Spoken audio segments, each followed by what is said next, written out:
स्वागत है आपका मेरे चैनल अपना अनुभव में। दोस्तों, आज हम बात करेंगे, क्या पुराने पापों को पुण्य में बदल सकते हैं। ज्ञानियों के अनुसार जाने अनजाने में किए पाप क्षमा किए जा सकते हैं। वर्तमान के कर्मों और पापों को सुधारा जा सकता है, लेकिन पुराने पापों का भुगतान आपको करना ही पड़ता है। पर क्या ज्ञानियों द्वारा कही ये बात सच है? क्या पुराने पाप के असर को कम नहीं किया जा सकता या उसे पुण्य में नहीं बदला जा सकता? तो चलिए जानते हैं। ये तो हम सभी जानते हैं कि जीवन में कोई भी पूर्णतः पाप मुक्त नहीं होता और आज नहीं तो कल आपको उन पापों का भुगतान करना ही पड़ता है। लोग ज्ञान और चेतना के सहारे वर्तमान के पाप को फिर भी सुधार लेते हैं, लेकिन अतीत में किए उन पापों का क्या, जिसका भुगतान किए बिना मनुष्य मोक्ष नहीं पा सकता।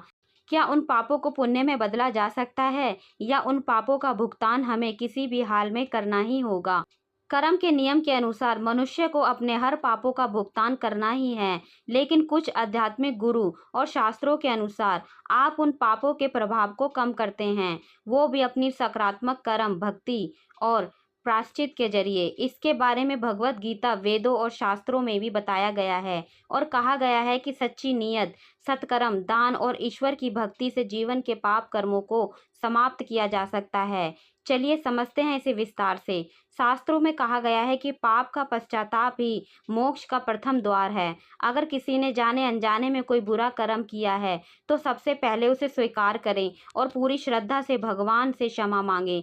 पवित्र नदियों गंगा यमुना में स्नान कर भगवान से प्रायश्चित करें। गीता में कहा गया है कि जैसा कर्म करोगे वैसा फल मिलेगा, और ये पूरी तरह सच भी है। लेकिन ज्ञानी लोगों का कहना है कि यदि आपने पहले बुरे कर्म किए हैं तो उसके प्रभाव को कम करने के लिए आपको अब अपने अच्छे कर्मों को बढ़ाना चाहिए। हर रोज मंत्र जाप, भगवान की भक्ति, सत्संग सुनना, ध्यान करना जैसे सकारात्मक कार्य मन को शुद्ध और पवित्र रखते हैं, जो कि पुराने बुरे कर्मों को समाप्त करते जाते हैं और नए अच्छे कर्मों को जन्म देते हैं। इन सब के अलावा प्रेमानंद महाराज का कहना है कि भगवान की शरण में जाने से सभी पाप धुल सकते हैं, क्योंकि आपके पापों को क्षमा करने का अधिकार केवल भगवान के पास ही है। भगवत गीता में श्री कृष्ण ने कहा है कि सभी धर्मों को छोड़कर मेरी शरण में आओ, मैं तुम्हें सभी पापों से मुक्त कर दूंगा। ये सच है कि भगवान की भक्ति मन के सभी मैल धुल देती है। भक्ति को जन्म देने के लिए सबसे पहले मन के भाव को शुद्ध करना पड़ता है,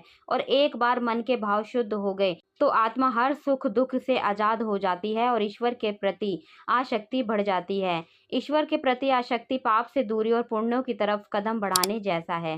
केवल यही एक मार्ग है जो आपको कर्मों के चक्र से मुक्त कर सकता है, लेकिन इसे करना इतना आसान नहीं है।